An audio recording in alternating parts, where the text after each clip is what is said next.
Assalamualaikum warahmatullahi wabarakatuh. Ya, gimana nih teman-teman kabarnya? Semoga pada sehat ya. Oke, teman-teman, kali ini perkenalkan, nama saya Januar Arifullah, mahasiswa psikologi angkatan 2017. Ya, kali ini saya akan bukan membawakan ya, kita niatnya sih maunya diskusi aja gitu. Biar sama-sama bisa ngobrol lah ya, mengenai tentang negosiasi. Nah, kan udah sering banget ya kita dengar kata negosiasi, nego, apalagi tuh kalau yang cewek-cewek, ibu-ibu kalau belanja itu dinego, dinego, dinego. Kalau yang suka buka aplikasi e-commerce Bukalapak tuh ada negonya walaupun turunnya cuma gope gitu kan. Tapi tetap dipakai gitu negonya. Nah, sebenarnya apa sih negosiasi itu? Ya kan?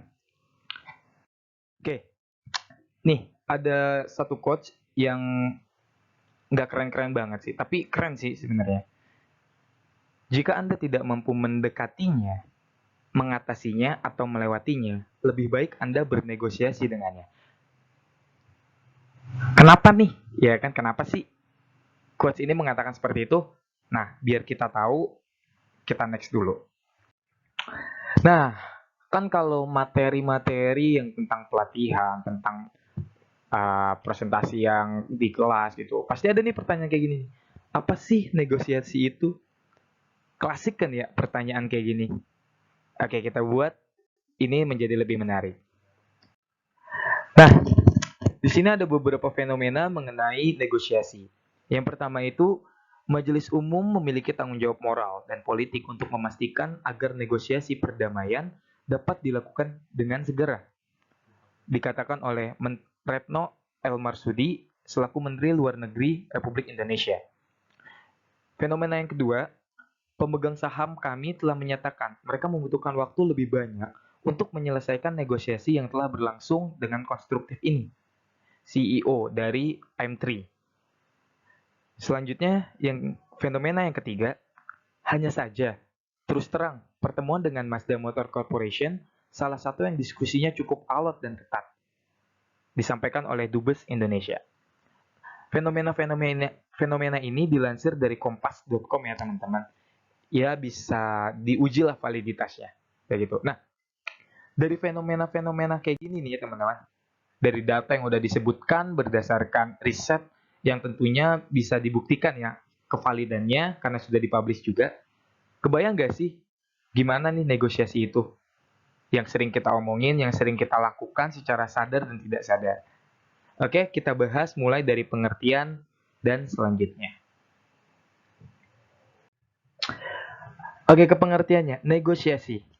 Proses yang dilakukan oleh dua pihak atau parti, masing-masing pihak dengan tujuan mengakomodir area of interest melalui perjanjian dan kompromi untuk mencapai kesepakatan dan bekerja sama untuk melaksanakan kesepakatan tersebut dalam situasi di mana masing-masing pihak tidak menggunakan kekuatannya secara penuh.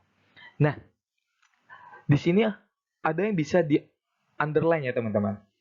Mengakomodir tujuan dari area of interest, dari area uh, apa sih namanya?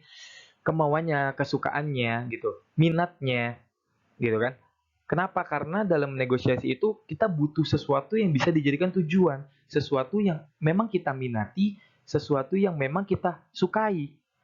Nah, tapi di kata selanjutnya, melaksanakan kesepakatan tersebut di mana masing-masing pihak tidak menggunakan kekuatannya secara penuh. Apa sih maksudnya? Maksudnya gini teman-teman, dalam suatu negosiasi yang formal ataupun non formal, di situ ada kesepakatan, ada agreement yang disetujui kedua belah pihak, di mana kesepakatan itu mengatur landasan hukum antara ranah dari masing-masing pihak tersebut.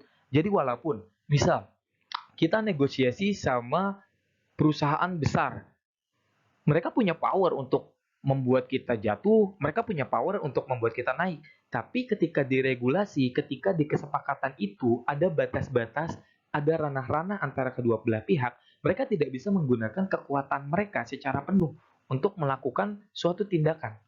Karena apa? Karena udah ada aturan secara legal yang disepakati oleh kedua belah pihak.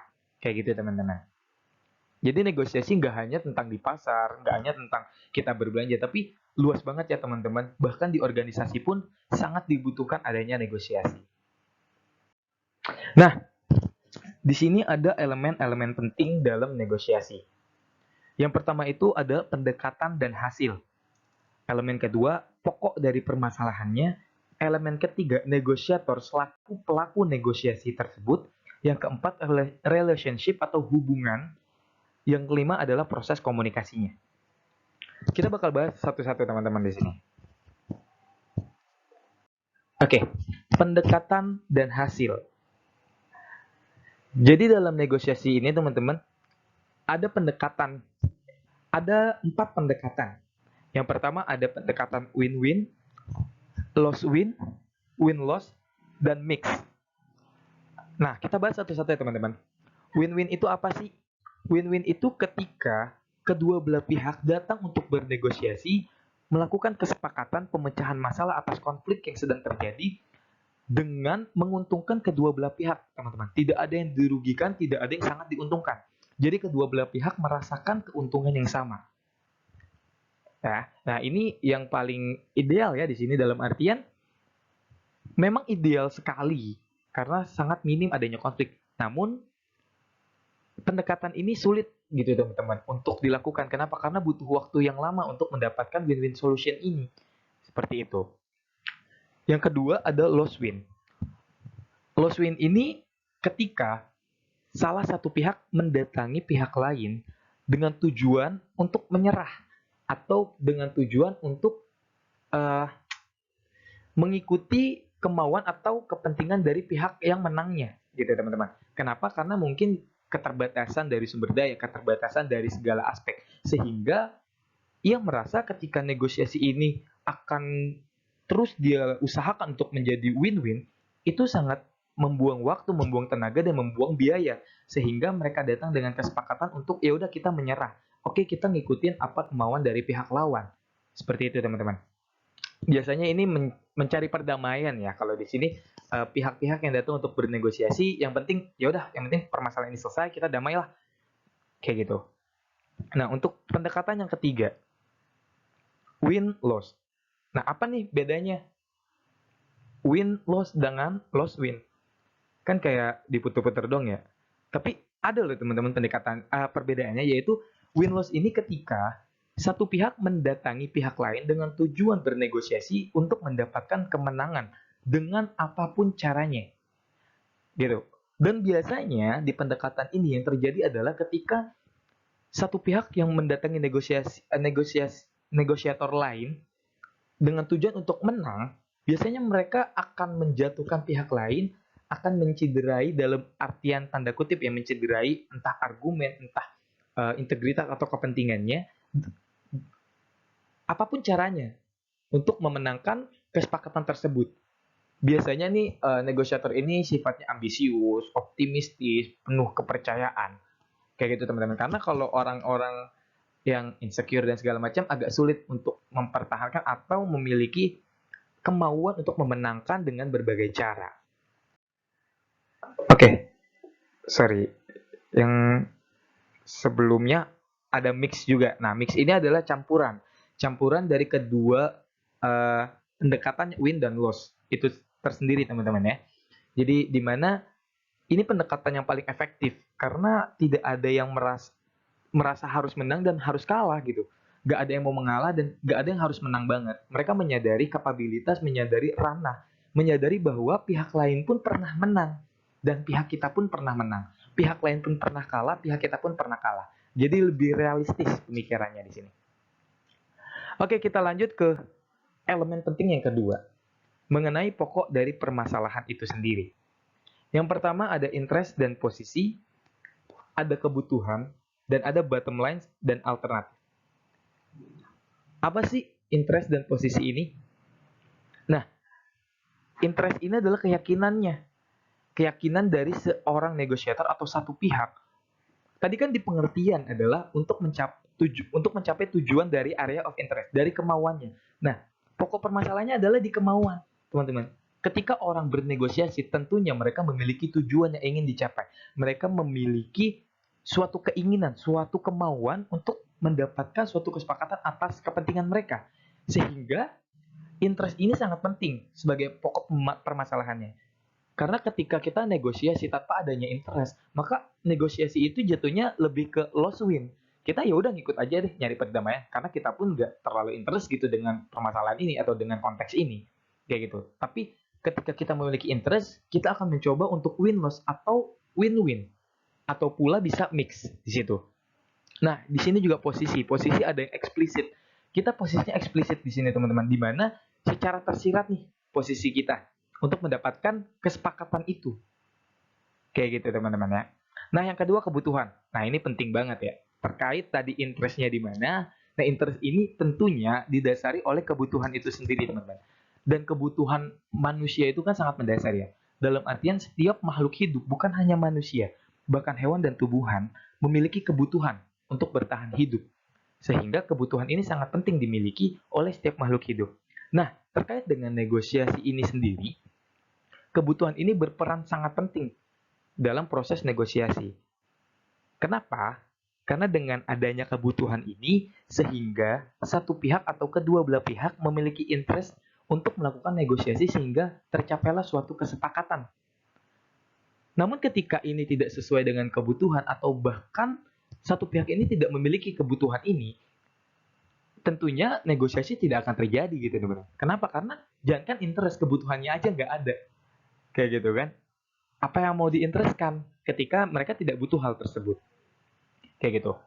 Nah, yang ketiga bottom lines dan alternatif. Bottom lines ini adalah kondisi di mana satu pihak memutuskan untuk mengakhiri negosiasi ini sebelum terjadinya kesepakatan. Nah, oleh sebab itu bottom lines ini digandeng dengan kata alternatif di mana biasanya satu pihak melepaskan kondisi di mana adanya negosiasi ini, mereka memutuskan untuk pergi atau memutuskan untuk mengakhiri ini karena adanya kecacatan dalam negosiasi itu sendiri. Entah kecacatan pokok permasalahannya atau permasalahan yang alot atau tidak menemukan solusi atau alternatif sehingga merasa ya udahlah ini nggak akan worth it juga, ini nggak akan berguna juga untuk kita. Jadi mereka memutuskan untuk mengakhiri negosiasi ini sehingga ada yang disebut alternatif. Ketika satu pihak udah merasa hopeless, udah merasa worthless dengan situasi negosiasi ini, diperlukan adanya alternatif lain sehingga tetap bisa mencapai tujuan dari pihak tersebut melakukan negosiasi yang pada awalnya seperti itu. Mereka melakukan negosiasi di awal didasari dengan kebutuhan dan interest mereka.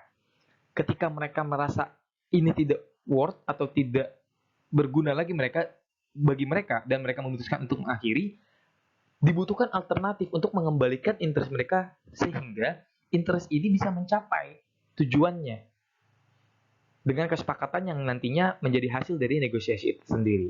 Seperti itu teman-teman. Kita lanjut ke pokok permasalahan selanjutnya. Elemen penting selanjutnya. Nah, ini penting banget ya. Jadi kalau ada pertanyaan, apa yang paling penting dari suatu proses negosiasi? Jawabannya adalah negosiatornya. Kenapa? Karena kita bernegosiasi, ya kitanya gitu. Bagaimana kita bisa melakukan suatu negosiasi ketika tidak ada negosiator? Kayak gitu. Bahkan AI atau Artificial Intelligence itu bisa disebut sebagai negosiator. Kenapa? Ada objeknya, ada subjeknya yang melakukan proses tersebut. Jadi sepenting itu. Nah, di negosiator ini ada beberapa hal yang harus diperhatikan. Yang pertama adalah kepribadian. Nah, kita anak psikologi, kita ada di lingkup psikologi, dosen-dosen kita psikolog, teman-teman kita calon sarjana psikologi, senior kita adalah sarjana psikologi, tentunya kepribadian bukanlah hal yang tabu untuk kita dengar, untuk kita bahas, untuk kita pelajari. Berarti udah tahu kan seberapa penting faktor kepribadian dalam membentuk proses atau mengoptimalkan proses suatu negosiasi bagi seorang negosiator. Mengapa? Karena kepribadian ini sangat mempengaruhi teman-teman. Ketika kepribadian seorang negosiator ini mengalami gangguan atau ada beberapa aspek kepribadian yang tidak optimal ketika dilakukan dalam suatu negosiasi, maka akan mempengaruhi hasil dari negosiasi tersebut. Kita ambil contoh. Semisal seorang negosiator ini memiliki kepribadian yang sangat ambisius. Tapi dalam satu hal, mereka dalam konteks yang sebenarnya mereka harusnya lebih menyerah atau lebih mengalah. Tapi mereka ambisius sehingga akan menghancurkan aspek lain. Entah aspek hubungannya, entah aspek regulasinya. Itu. Jadi harus ditempatkan pada tempatnya. Nah, kuncinya di sini adalah bagaimana aspek kepribadian ini bisa optimal dalam melakukan negosiator ketika kepribadian manusia itu unik, Bang. Kepribadian manusia itu berbeda-beda. Gimana dong? Berarti kalau misalnya semua kepribadian itu berbeda, tentunya nggak bakal ada yang optimal. Nggak juga, teman-teman.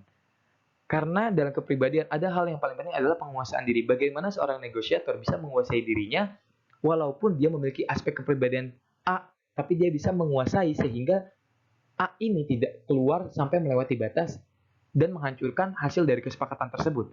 Namun bisa menjadi konstruk dari hasil kesepakatan itu sendiri. Kayak gitu, itu faktor kepribadian. Yang kedua adalah pengetahuan dan keterampilan. Ini penting banget, teman-teman. Ketika negosiator memiliki kemampuan yang rendah dan keterampilan yang minim, itu akan menghambat proses negosiasi. Kenapa?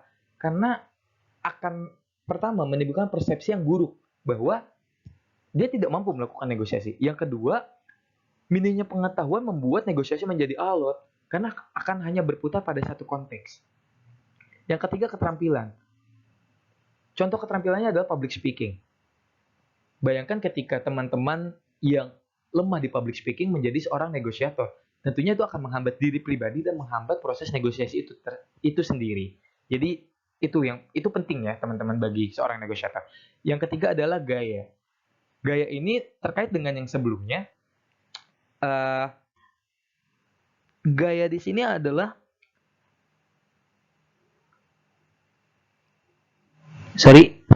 gaya di sini bagaimana seorang negosiator memiliki suatu gaya dalam berkomunikasi, gaya dalam berinteraksi dengan orang lain, sehingga gaya ini dapat masuk, dapat mempengaruhi, dapat mencapai suatu kesepakatan tersebut. Jadi gaya ini penting ya, gaya ini tergantung pada, karena gaya mempengaruhi persepsi dari pihak lain. Ketika kita mengeluarkan gaya yang menurut pihak lain tidak layak, itu akan menjadi penghambat tersendiri. Tapi ketika kita memiliki gaya yang baik, gaya yang sesuai dengan di mana konteks negosiasi itu ada, maka itu akan menjadi faktor pendorong untuk memperlancar mencapai tujuan dari negosiasi ini. Kayak gitu teman-teman. Kita next.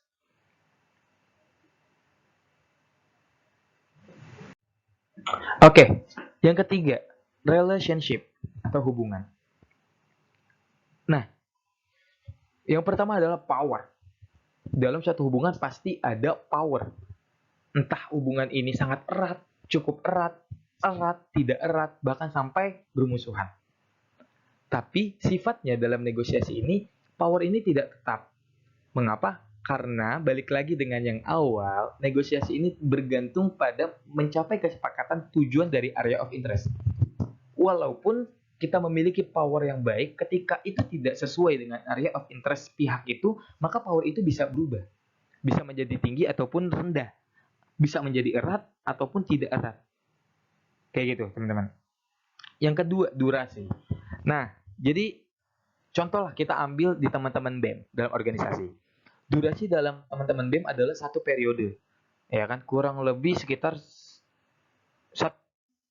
satu tahun ya, 1 tahun. Nah, itu memiliki durasi yang cukup panjang. Sehingga hubungan antara staf, kadif, kadep, itu memiliki hubungan yang erat. Idealnya ya. Sehingga dengan durasi yang panjang ini memudahkan, memberikan kepercayaan untuk mendapatkan suatu kesepakatan. Jadi kan kalau misalnya percaya kayak, bang gue percaya sama lo. Atau kayak mau mendebatkan juga enak. Karena apa? Ada kepercayaan. Nggak merasa antar hard feeling. Enggak, karena udah saling tahu. Tak kenal maka kata sayang, maka kalau kenal ya sayang. Kan kayak gitu. Jadi ketika udah kenal, lebih mudah untuk melakukan negosiasi. Yang ketiga adalah gaya. Balik lagi dengan gaya. Gaya hubungannya ini seperti apa? Ini kembali pada gaya negosiator itu sendiri. Bagaimana setiap negosiator memiliki gayanya sehingga tercipta kesatuan dari kedua gaya antar pihak menjadi satu gaya dalam hubungan ini. Dan itu cukup mempengaruhi ya teman-teman. Cukup mempengaruhi, bahkan sangat mempengaruhi hasil dari kesepakatan negosiasi. Kayak gitu. Oke, selanjutnya maksudnya adalah proses komunikasinya. Ini kita membicarakan tentang teknis, teman-teman. Teknis negosiasi, ya kan? Nah, ada 3 teknis nih dalam negosiasi, teman-teman. Yang pertama ada pre-negosiasi, yang kedua ada negosiasi, dan yang ketiga adalah post-negosiasi. Kalau dari bahasa katanya kita mengerti lah ya. Nah, tapi apa aja nih Bang yang terdiri dari setiap gaya ini, setiap proses ini, teknisnya? Oke, di pre-negosiasi. Di pre-negosiasi ini, kita harus sangat mesti merumuskan apa sih sebenarnya menjadi kebutuhan dan area of interest kita. Kita harus tahu dulu kebutuhannya apa. Permasalahannya apa sih? Apa yang kita butuhkan? Kita nyamannya di mana? Kita maunya seperti apa? Itu penting. Yang kedua, kita harus memiliki alternatif dari penyelesaian atau solusi yang kita akan berikan ketika solusi pertama tidak diterima atau solusi pertama tidak membuahkan hasil oleh pihak lain. Jadi harus memiliki alternatif argumen untuk memenangkan negosiasi ini. Selanjutnya, buat kerangka tujuan. Di awal kita merumuskan tujuannya apa. Nah, di sini kita buat kerangkanya. Gitu. Tujuan ini apa? Teknisnya seperti apa? Tercapai dengan apa? Manfaatnya apa? Penghambatnya apa? Jadi kita membuat kerangka itu. Sehingga tujuan kita tidak abstrak, teman-teman. Tujuan kita konkret. Ketika dalam negosiasi ditanya manfaatnya apa, kita bisa menjawab. Tantangannya apa, kita bisa menjawab. Kayak gitu. Yang keempat adalah ciptakan strategi. Ini penting banget ya, strateginya bagaimana kita menstrategikan hal-hal tersebut. Oke. Selanjutnya kita masuk ke negosiasi. Proses negosiasi ini yang pertama, jelaskan apa yang menjadi pokok perhatian kita, teman-teman. Kita jelaskan. Kita datang untuk menjadi negosiator, kita jelaskan ini loh yang kita butuhkan. Yang tadi kita udah rumuskan, kita buat konteks kerangkanya, kita jelaskan ini yang kita butuhkan. Selanjutnya, gunakan kerangka yang tadi tuh untuk memperkuat argumen kita. Kita ngasih tahu tujuan kita ini, kebutuhan kita ini, kita kasih kerangkanya secara realistis, secara konkret. Nah, setelah itu kita tanya, bagaimana pendapat dari Anda mengenai hal tersebut? Nah, setelah itu semisal pihak lain ragu, berikan informasi relevan yang mendukung argumen kita sebelumnya, yang mendukung kebutuhan kita. Sehingga adanya kepercayaan dari pihak lawan. Kayak gitu. Nah, selanjutnya masuk ke pos negosiasi. Ya kan? Yang pertama adalah kita harus debrief, sampaikan secara verbal kembali apa yang kita bahas dari tadi. Poin-poinnya apa kita sampaikan lagi. Setelah itu kita buat kesepakatan secara tertulis yang dimana kesepakatan tertulis itu ditandatangani oleh kedua belah pihak atau setidaknya ada saksi di situ. Kayak gitu ya. Jadi harus secara real, harus secara jelas, hitam di atas putih untuk penyelesaian negosiasi ini. Kayak gitu. Ini di teknisnya, teman-teman. Nah, ngomongin strategi, ini strategi ada 2. Yang pertama rasional dan yang kedua adalah irasional. Rasional itu apa? Kita realistis, kita menggunakan argumen yang objektif, kita menggunakan data, kita menggunakan fenomena, kita menggunakan pikiran-pikiran logis untuk melakukan negosiasi. Yang kedua irasional, kita menggunakan debat. Debat ini terpengaruh oleh kemampuan dari seorang negosiator. Ketika negosiator ini memiliki kemampuan debat yang baik, sehingga sangat mungkin untuk mempengaruhi atau untuk memenangkan negosiasi ini. Walaupun sebenarnya argumennya nggak rasional atau argumennya nggak jelas, nggak relevan. Tapi karena dia bisa memutar semua argumennya, bisa membuat orang merasa percaya, itu bisa. Dan yang kedua adalah begini, pengaruh. Kita mempengaruhi tingkah laku dari negosiator lain. Gitu. Kita bisa mempengaruhi dia. Ketika kita punya power, ketika negosiasi kita bisa menggunakan power tersebut. Beda hal ketika hasil dari negosiasi itu kita terbatas oleh regulasi. Kayak gitu teman-teman ya. Oke, yang terpenting nih, apa sih urgensi dari negosiasi itu? Yang pertama adalah penyelesaian konflik, terutama di BEM. Ada konflik antar persepsi harus dinegosiasikan. permasalahannya apa, baiknya kayak gimana, kalian di kedua belah pihak maunya seperti apa. Oke, setelah penyelesaian konfliknya, akhirnya mendapat kesepakatan, teman-teman. Kesepakatan itu didapat sebagai win-win solution, diharapkan seperti itu. Yang ketiga, meraih keuntungan. Ini biasanya kalau orang-orang ambisius atau kita ada di pihak yang benar dan kita merasa pihak lain salah. Ini adalah pentingnya memiliki pengetahuan tentang negosiasi adalah untuk meraih keuntungan atau kemenangan dari negosiasi tersebut. Yang ketiga adalah assessment. Nah, ini biasanya di BEM. BEM ini bentuk assessment ke staff. Itu pun bisa dengan negosiasi. Kita tanyakan mereka maunya seperti apa, baiknya kayak gimana, kritiknya seperti apa. Itu adalah bentuk negosiasi.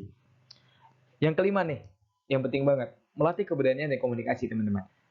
Banyak orang yang gugup berbicara kepada orang lain, banyak orang yang menggunakan bahasa tidak lancar untuk berkomunikasi ketika dalam konteks formal atau dengan orang lain yang ada kepentingan di situ. Nah, sehingga dengan kita mempelajari negosiasi ini, tentunya kita menjadi terlatih untuk memiliki keberanian menghadapi orang lain, berbicara, berinteraksi, berkomunikasi secara langsung dengan orang lain, dan komunikasi kita menjadi lebih baik.